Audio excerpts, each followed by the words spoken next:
విశాఖ జిల్లా Anakapalli college Kotturu junction సమీపంలో బ్రిడ్జిపై ఒక కంటైనర్లో మంటలు ఏర్పడి దగ్ధమవుతోంది. ఈ ఘటనకు సంబంధించిన పూర్తి వివరాలు ఇంకా తెలియాల్సి ఉంది.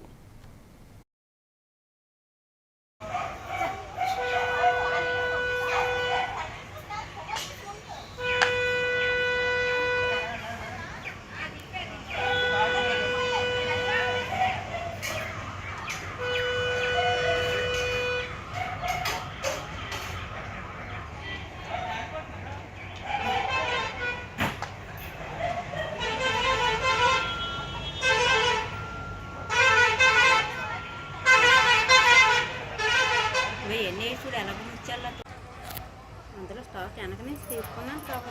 కావదు